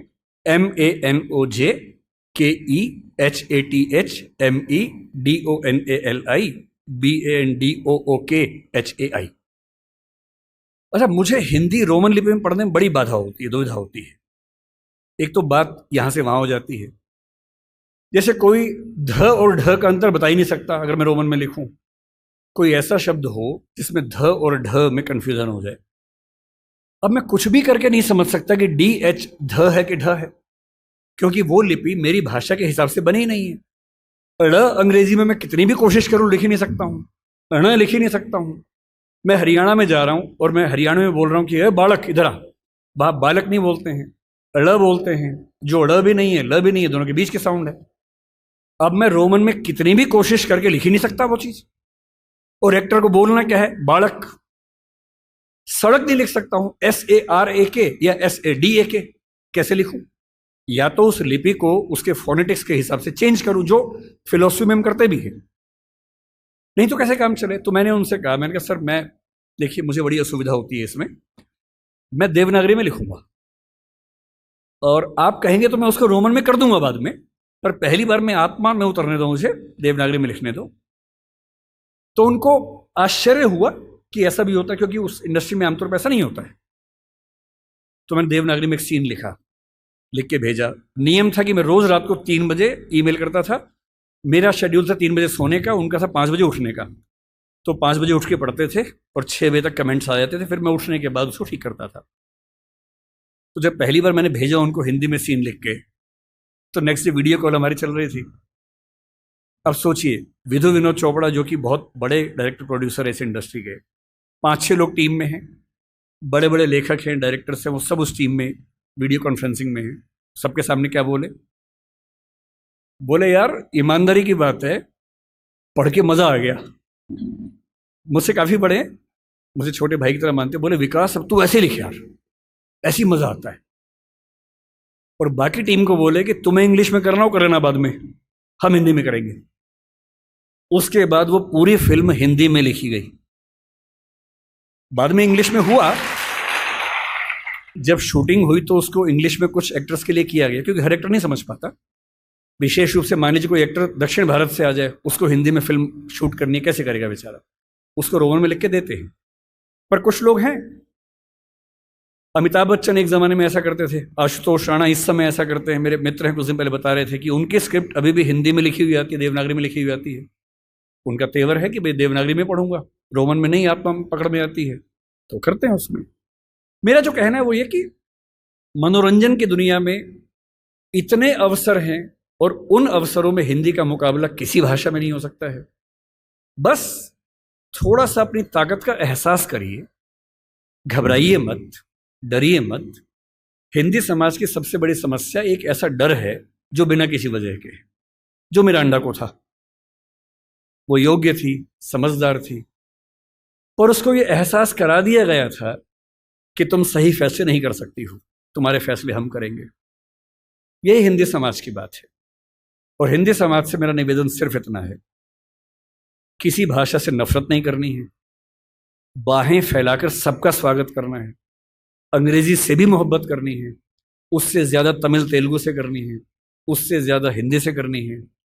और सब भाषाओं को साथ लेकर, उर्दू को भी साथ लेकर, आत्मविश्वास से भरकर, बिना किसी हीन भावना से युक्त होकर, सोशल मीडिया के इस नए उत्सव को मनाते हुए, व्यापार व्यवसाय की दुनिया में, विज्ञापन की दुनिया में हिंदी की ताकत का एहसास करते हुए जब अपनी भाषा का सम्मान करेंगे तो नज़ारा कुछ और होगा। मैं रामविलास शर्मा, आपने नाम सुना होगा उनका, हिंदी के विद्यार्थी हैं। उन्होंने बड़ी गहरी बात कही थी। उनका एक कंसेप्ट है, आपने पढ़ाई होगा, हिंदी जातीयता को लेकर उन्होंने खूब बात की। उन्होंने कहा कि भारत की अकेली हिंदी भाषा है जिसमें जातीयता की भावना कम है। जो मैंने कहा ना कि स्पेनिश लोगों में, डच लोगों में, उन सब में अपनी भाषा के सम्मान का भाव है, जर्मन लोगों में, फ्रेंच लोगों में, वो भाव आपको मराठी में दिखेगा, तमिल में, तेलुगु में, कन्नड़ में, ओडिया में, बांग्ला में, सब में दिखता है। अपनी भाषा को लेकर एक गरिमा का भाव, सम्मान का भाव, पता नहीं क्यों वो हिंदी में नहीं दिखता है। थोड़ा लाइए, कॉन्फिडेंस से रहिए। कोई अंग्रेजी में डराए, मत डरिए। भारत में कोई आपसे कहे कि तुमको इंग्लिश नहीं आती है, उतना ही तेवर से कहिए तुमको हिंदी नहीं आती है। क्योंकि जिस देश में 57% आबादी हिंदी बोलती हो, अंग्रेजी सेकंड थर्ड लैंग्वेज में अच्छी खासी है, 10% से ऊपर है कुल मिला के। अगर तीनों स्तरों को मिला लें तो हिंदी के एकदम बाद अंग्रेजी आती है, फिर बांग्ला आती है, 10.5% के आसपास है। क्योंकि सेकंड लैंग्वेज, थर्ड लैंग्वेज में अंग्रेजी का बोलबाला बहुत ज्यादा है। फर्स्ट लैंग्वेज में वो केवल 2,70,000 लोगों की भाषा है। तो भी हिंदुस्तान में हिंदी नहीं आना और अंग्रेजी नहीं आना, अगर ये दोनों शर्मिंदगी की बातें हैं, तो ज्यादा शर्मिंदगी की बात कौन सी है? हिंदी ना आना। तो कोई अगर आपसे बोले कि मुझको हिंदी नहीं आता है, तो आप ऐसे बोलना कि मुझको अंग्रेजी नहीं आता है, और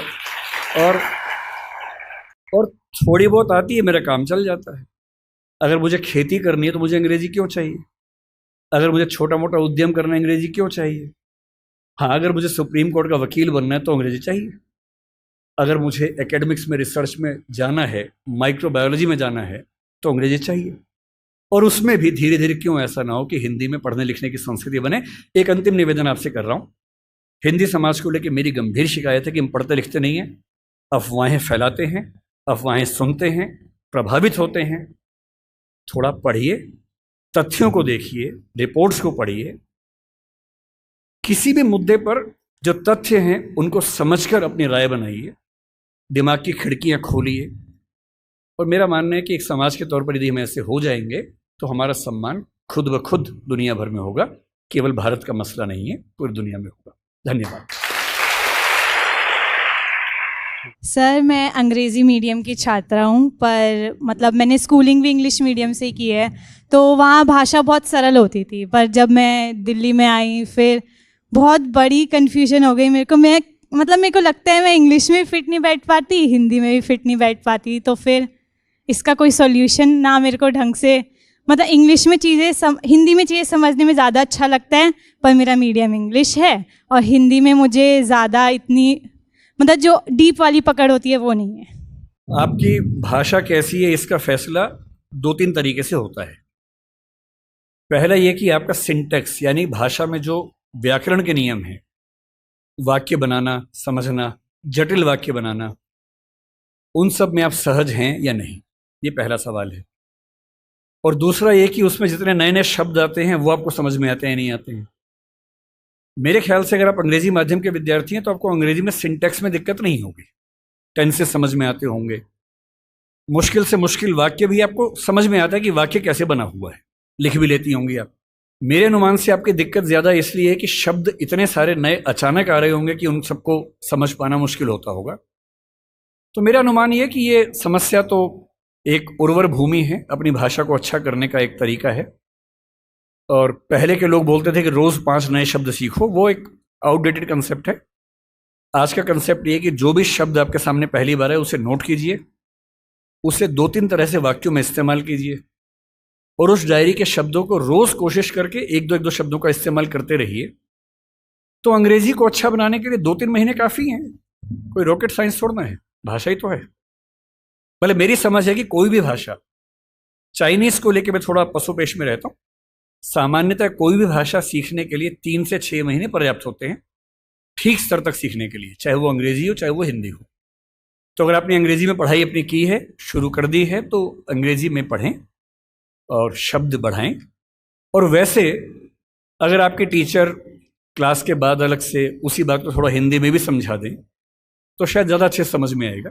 और मैं अंग्रेजी माध्यम के बच्चों को देखता हूँ, वो कहने को इंग्लिश मीडियम के, पर जब हिंदी में समझाओ तो ज़्यादा समझते हैं। तो टेक्निकल वर्ड्स अंग्रेजी के, बाकी हिंदी में। अगर टीचर ना भी समझाए, मुझे नहीं पता यहाँ का तरीका क्या है, 3-4 दोस्तों का ग्रुप बना लीजिए, कि क्लास में जो समझा इंग्लिश में, चलो हिंदी में डिस्कस करते हैं। तकनीकी शब्द इंग्लिश के रखिए, उसमें भाषा हिंदी रखिए, तो समझ में आएगा ठीक से। जी सर, धन्यवाद सर। जी सर, मेरा नाम समीक्षा मिश्रा है और मैं हिंदी विभाग की द्वितीय वर्षीय छात्रा हूँ। सर, पहले तो आपके वक्तव्य के लिए बहुत बहुत धन्यवाद। इससे पहले मैंने आपको हंसराज महाविद्यालय में सुना, मुझे वहाँ सुन के भी बहुत अच्छा लगा, पर आज अपने महाविद्यालय में इतने पास से आपको सुनकर बहुत ज़्यादा अच्छा लग रहा है। सर, मैं आपसे बहुत प्रभावित हूँ और इतनी उम्र में भी आकर आपके जो मुखमंडल पर तेज हमेशा रहता है, उसके लिए भी बहुत ज़्यादा प्रभावित हूँ। आपको क्या लगता है कि मैं 80 साल का हूँ, 90 साल का हूँ? सर, मैं आपके यहाँ आने से पहले मैंने आपकी उम्र गूगल पे सर्च की थी, 49 बताया था। सर, एडवांस में जन्मदिन की शुभकामनाएं। सर, प्रश्न पे आती हूँ। सर, आपने कहा कि हिंदी ताकतवर है लेकिन उसका एहसास दिलाने वाला कोई नहीं है, और हिंदी समझदार है लेकिन उसे बताने वाला कोई नहीं है। आज भी हम देखते हैं, जैसे आपने भाषाओं के शब्दों को लेकर झगड़े पर बात की, भाषाओं जो आज झगड़े होते हैं। सर, आज एक ऐसा ही झगड़ा उठा है, थोड़ा राजनीतिक पक्ष है, लेकिन मैं जानना चाहूँगी आपके विचार कि आज भारत है और इंडिया शब्द है, इसको लेकर बड़ा विवाद छिड़ रहा है, और जो मीडिया है वो इस पर बड़ा मिर्च मसाला लगा के बताती है कि सरकार से पूछती है कि ये जनता जानना चाहती है, बल्कि जनता दोनों नामों में सुखी है। तो इस पर आपके क्या विचार हैं? क्या हमें उस इंडिया शब्द को अपना लेना चाहिए या दोनों ही हमारे लिए बेहतर है? देखिए, मैं फिर कहूँगा कि मुद्दों को ना अलग करके समझना पड़ेगा। पहली बात, ये विवाद इस समय क्यों उठा, इसके पीछे राजनीतिक कारण है, आपको भी पता है, मुझे भी पता है। मेरी अपनी समझ ये है कि दो तरह से मुद्दे को देखना है। पहली बात, ये उठा क्यों, और दूसरी बात, सही क्या है, गलत क्या है। ये उठा क्यों, इसके पीछे राजनीतिक पृष्ठभूमि पूरा देश जानता है, आप भी जानती है, मैं भी जानता हूं। पर कोई मुद्दा राजनीतिक वजह से उठा इसलिए मुद्दा ही गलत है, ऐसा नहीं होता है। राजनीति कई बार गलत काम करती है, कई बार सही काम कर देती है, और जनता के दबाव में अगर सही काम हो ही जाए, राजनीतिक वजह से ही हो, तो भी क्या बुरा है। अब आते हैं इस सवाल पर कि भारत और इंडिया में से क्या सही है। संविधान सभा में इस पर खूब बहस हुई थी। यह हमारे संविधान का अनुच्छेद 1 है, और उसमें लिखा हुआ है, India that is Bharat shall be A union of states. बड़ी इंटरेस्टिंग बात है कि उस समय डिबेट थी कि भारत का नाम भारत रखें या इंडिया रखें। कुछ लोगों ने आर्यव्रत भी कहा, आर्यव्रत कहा, कुछ ने हिंदुस्तान कहा, सब नाम चले। अंत में सहमति बनी कि नहीं, भारत और इंडिया ही ठीक है। नेहरू जी ने खुल के तो नहीं, पर नेहरू जी के पर्सपेक्टिव से जो बात वहां पर ज्यादा आई वो ये थी कि हमारे संविधान के बनने की प्रक्रिया में जो बहुत सारे एक्ट थे जो अंग्रेजों ने बनाए थे, जैसे इंडिया इंडिपेंडेंस एक्ट 1947 का है, 1935 का एक्ट था, उन सब में इंडिया का इस्तेमाल था। उस समय के भारत की तरफ से जो समझौते अंतर्राष्ट्रीय थे, उन सब में इंडिया नाम था। पश्चिम की दुनिया हमें इंडिया के नाम से जानती थी, अमेरिका हो, फ्रांस हो, कोई भी हो, सब इंडिया जानते थे। नेहरू जी का मिजाज जो था वो ये भी था कि हमें ग्लोबल पर्सपेक्टिव में चीजों को देखना है, पूरी दुनिया से संवाद करना है, क्योंकि उनकी रुचि अंतर्राष्ट्रीय मुद्दों में ज्यादा थी, बहुत ज्यादा थी। मेरे ख्याल से इन सब वजहों से तय हुआ कि हम अपना नाम इंडिया रखेंगे, पर इंडिया के बराबर महत्व भारत का भी रहेगा। तो लिखा गया India that is Bharat. India जो कि भारत है, राज्यों का एक संघ होगा। 4 दिन पहले की बात है, मैं हॉलैंड में एक टैक्सी में बैठा हुआ था। इंटरेस्टिंग मत सोच के देखिए, टैक्सी का ड्राइवर मोरक्को का रहने वाला था। उसको जैसे ही पता लगा मैं भारत से हूं, उसने मुझसे यही सवाल पूछा। उसने कहा कि यू आर फ्रॉम इंडिया? मैंने कहा yes. We are listing to a debate India और Bharat, what do you think? मैं बड़ा चकित कि ये मोरक्को का आदमी हॉलैंड में रहता है, इसके मन में ये सवाल आ रहा है। तो मैंने कहा कि ये तो राजनीतिक कारणों से हुआ है, लेकिन बात अपने आप में सही है। मैंने कहा जैसे बॉम्बे मुंबई हुआ, मुझे खुशी हुई, क्योंकि मुंबई की आबादी के लिए मुंबई में जो मजा है वो बॉम्बे में नहीं है। बॉम्बे तो अंग्रेजों ने नाम दिया था। कोलकाता को कलकत्ता अंग्रेजों ने किया, तो बंगाल के लोगों ने कोलकाता कर दिया उसको। दिल्ली को दिल्ली के लोगों ने दिल्ली कर दिया, दिल्ली ही बना के रखा हुआ है, DILLI, ये होना चाहिए। काहे के दिल्ली भाई, हम क्यों दिल्ली बोलेंगे दिल्ली को? ये सारे तर्क अगर सही हैं, अगर बर्मा का नाम म्यांमार होना सही है क्योंकि उनकी जनता की आवाज तो म्यांमार में है, बर्मा में नहीं है। श्रीलंका और सीलोन की डिबेट में वो अपने आप को सीलोन ना मानना चाहे, श्रीलंका मानना चाहें क्योंकि उनकी भाषा श्रीलंका बोलती है। तो मेरे मन में सवाल बड़ा साफ आता है कि भारत इंडिया क्यों होना चाहिए। मैं फिर स्पष्ट कर दूं, मैं सरकार के पक्ष में नहीं बोल रहा हूं, मुझे उनसे रत्ती भर मतलब नहीं, मैं एक विचार की बात कर रहा हूं। और मैं जब संविधान पढ़ाया करता था, अनुच्छेद 1 पढ़ाते हुए मैं हमेशा बोलता था कि मुझे चुभन होती है ये पढ़ते हुए कि India that is Bharat.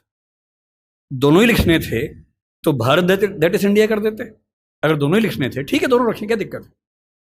Interesting बात इसके बाद है, मोरक्को के उस ड्राइवर ने उसके बाद पता है क्या कहा, हिंदी में अगर बताऊं, बोले अच्छा अच्छा ये मामला है, अब समझ में आया। फिर बोले कि बड़ी इंटरेस्टिंग बात है, हमारा नाम मोरक्को पड़ गया फ्रेंच लोगों की वजह से। मोरक्को के लोग मोरक्को को मगरिब बोलते हैं। और जब मैं सऊदी अरबिया गया, सऊदी अरब के लोगों ने मुझसे पूछा कहां से आए हो, मैंने कहा मोरक्को। उन्होंने इस भाव से देखा कि मैं पागल हूं, बोले नहीं मगरिब से आए हो। अगर मगरिब की आबादी खुद को मगरिब कह के खुश है तो उसे फ्रेंच लोगों की वजह से मोरक्को क्यों कहा जाए। इंडिया शब्द वेस्ट ने दिया और बुरे भाव से दिया। उनकी नजर में इंडियन होने का मतलब है बहुत पिछड़ा हुआ होना, रेड इंडियंस, वेस्ट इंडियंस। तो आज ये क्यों हुआ, मैं समझता हूं कि राजनीतिक निहितार्थ है और उस राजनीति में मेरी रुचि जरा सी भी नहीं है। लेकिन ये आज हो या कभी भी हो, मैं इस पक्ष में हूं कि देश का नाम देश की भाषा में होना चाहिए और देश की भाषा भारत के पक्ष में है। आप इंडिया भी रख लीजिए, इंडिया दैट इज भारत के बदले भारत दैट इज इंडिया मेरी पहली पसंद होगी। मुझे इंडिया से दिक्कत नहीं है, पर भारत मेरी पहली मोहब्बत है। नमस्ते सर, मेरा नाम अदिति सिंह है और मैं हिंदी ऑनर्स की छात्रा हूँ। मेरा सवाल आपसे ये है कि अगर आपको भारत का एजुकेशन मिनिस्टर बनने का अवसर मिले तो आप हिंदी को लेकर कौन से नए बदलाव करना चाहेंगे या कौन सी नई पॉलिसीज़ को इंट्रोड्यूस करना चाहेंगे? पहली बात तो ऐसा होगा नहीं, है ना, कोई मुझे क्यों बनाएगा। लेकिन अगर मैं इस हाइपोथेटिकल सिचुएशन में चला ही जाऊं कि मैं भारत का शिक्षा मंत्री बन जाऊं, इसमें एक समस्या ये कि भारत में शिक्षा समवर्ती सूची का विषय है। समवर्ती सूची का मतलब है कि केंद्र सरकार के पास शक्तियां सीमित हैं, राज्यों की अपनी शक्तियां हैं। तो सबसे पहली बात, मैं राज्यों पर थोपूंगा कुछ भी नहीं, मैं सारे राज्यों के शिक्षा मंत्रियों के साथ संवाद करूंगा। मैं उन सबको प्रेरित करूंगा, समझाऊंगा। मैं उनसे कहूंगा कि तमिलनाडु में मेडिकल साइंस तमिल में होनी चाहिए, कर्नाटक में कन्नड़ में होनी चाहिए, हिंदी क्षेत्र में हिंदी में होनी चाहिए, हिंदी में नहीं इंग्लिश में होनी चाहिए, ऐसी कन्नड़ प्लस इंग्लिश में होनी चाहिए, तकनीकी शब्द अंग्रेजी में रहें। और वो शिक्षा सिर्फ मेडिकल साइंस क्यों, इंजीनियरिंग भी, लॉ में भी, जुडिशरी में भी। मैं ये भी चाहूंगा कि भारत के हर एग्जाम में, केंद्र के हर एग्जाम में अंग्रेजी और हिंदी का समान महत्व होना चाहिए और राज्य स्तरीय हर परीक्षा में उस राज्य की राजभाषाओं का सम्मान होना चाहिए। महाराष्ट्र पीसीएस में मराठी की भूमिका अंग्रेजी से कई गुना ज्यादा होनी ही चाहिए, क्योंकि वहां के एसडीएम को, डीएसपी को मराठी लोगों से बातचीत करनी है। और यदि किसी राज्य में 2-3 राजभाषाएं हैं तो वहां की परीक्षा में उन दोनों तीनों राजभाषाओं की परीक्षा होनी चाहिए, ताकि वो व्यक्ति सेवाओं में आए जो उन भाषाओं को बोल सकता है। कुछ ऐसे प्रयास। और तीसरी बात, अभी हमें शिक्षा पर बजट हम बहुत कंजूसी से खर्च करते हैं। हमारा ज़्यादा बजट सेना पे खर्च होता है और चीज़ों पे होता है। मजबूरी वो भी है, सेना को हम नहीं छोड़ सकते, क्योंकि सुरक्षित होंगे तो पढ़ेंगे, अगर युद्ध हो गया किताब फेंके तो मारेंगे नहीं, तो हमें ये हथियार चाहिए ही चाहिए, युद्ध तो करना ही पड़ सकता है। पर मैं चाहूंगा कि शिक्षा पर हमारा खर्च बढ़े। एक ऐसी, भाई हिंदी में समस्या क्या होती है, और ये हिंदी के साथ बाकी भारतीय भाषाओं में, आपको हर विषय में अच्छे अध्यापक ही नहीं मिलते हैं। अच्छे अध्यापक क्यों नहीं मिलते हैं? क्योंकि अच्छे कॉलेज ही नहीं है। अच्छे कॉलेज क्यों नहीं है? क्योंकि अच्छे शिक्षक पहले बने ही नहीं थे। अच्छे शिक्षक क्यों नहीं बने थे? क्योंकि उनको पता था कि नौकरी मिलेगी नहीं। अगर नौकरी इंग्लिश में ही मिलेगी तो लोग इंग्लिश मीडियम में ही पढ़ेंगे। इस बच्ची ने अभी भी कहा कि मैं अंग्रेजी माध्यम में, मुझे हिंदी ज़्यादा समझ में आती है। पर ये अंग्रेजी माध्यम में क्यों है? क्योंकि नौकरी का संकट है, एक मजबूरी है कि नौकरी इंग्लिश में मिलेगी। अगर भारत सरकार ठान ले और राज्यों की सरकारें ठान लें, अपनी अपनी भाषाओं में पढ़ाई लिखाई की संस्कृति को ठीक से विकसित करें। रामविलास शर्मा जी ने कहा था कि हर जिले में एक विश्वविद्यालय होना चाहिए अपनी भाषा में। आंध्र प्रदेश के हर जिले में एक तेलुगु विश्वविद्यालय हो जो उस जिले की विशेषताओं को केंद्र में रखकर ज्ञान विज्ञान कौशल का विकास करता हो। ये हिंदी पट्टी में होना चाहिए, हर जिले में विश्वविद्यालय हो, छोटा ही हो, एक विश्वविद्यालय हो। उस जिले में खेती कैसे अच्छी हो सकती है, उस जिले में उद्योग कैसे पनपेगा, स्टार्टअप कैसे होगा, उस पर रिसर्च वहां पर हो, वहां की भाषा में हो, वहां के किसान को समझ में आती हो। और देखिए, अनुवाद की दुनिया बड़ी समृद्ध हो चुकी है। आज से 4 साल पहले गूगल ट्रांसलेट करने पे हंसी आती थी। आज क्रिएटिव ट्रांसलेशन छोड़ दीजिए, तथ्यों का अनुवाद मैं तो अक्सर लगभग रोज इस्तेमाल करता हूं। हम जिस संस्था में काम करते हैं दृष्टि में, हमारी राजभाषा हिंदी भी है, अंग्रेजी भी है।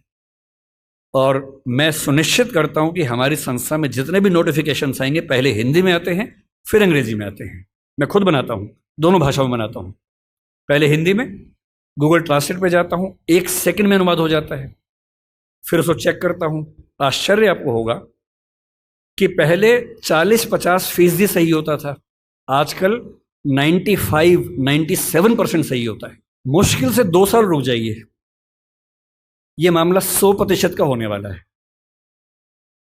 जिस दिन 100% का हो गया, उस दिन हिंदी वालों का यह बहाना खत्म हो जाएगा कि हिंदी में कंटेंट नहीं है।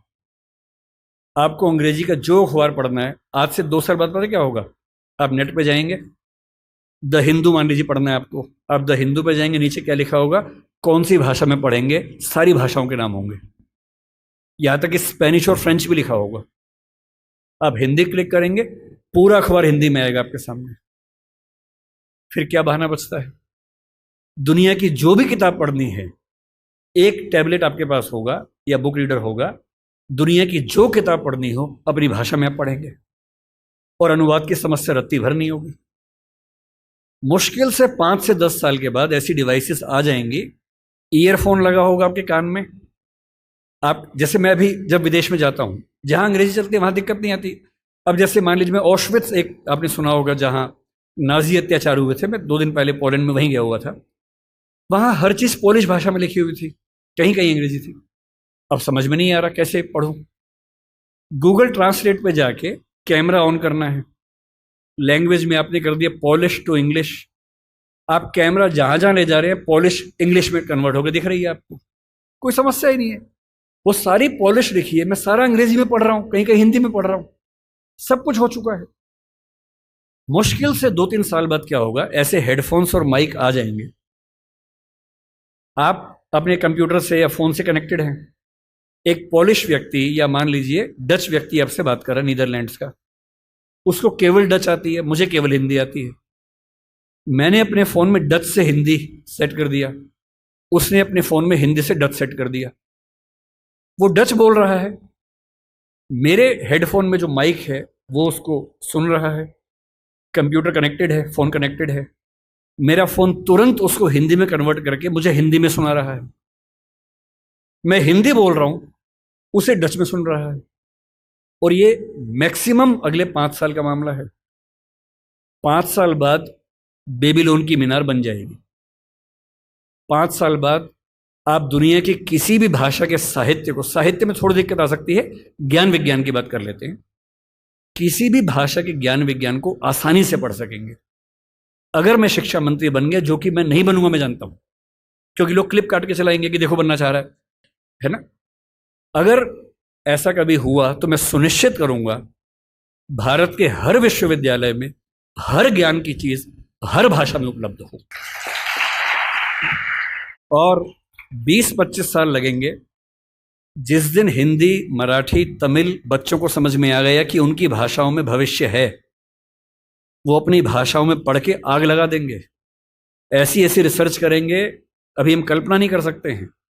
और जिस दिन सारी भाषाओं में आत्मसम्मान का भाव आ गया, रिसर्च होने लगी, पढ़ाई होने लगी, उसके बाद आप देखिए फिर क्या होता है। क्यों आपको उच्च अध्ययन के लिए केवल JNU या अशोका समझ में आता है जहां अंग्रेजी में ही चीजें मिल पाती हैं?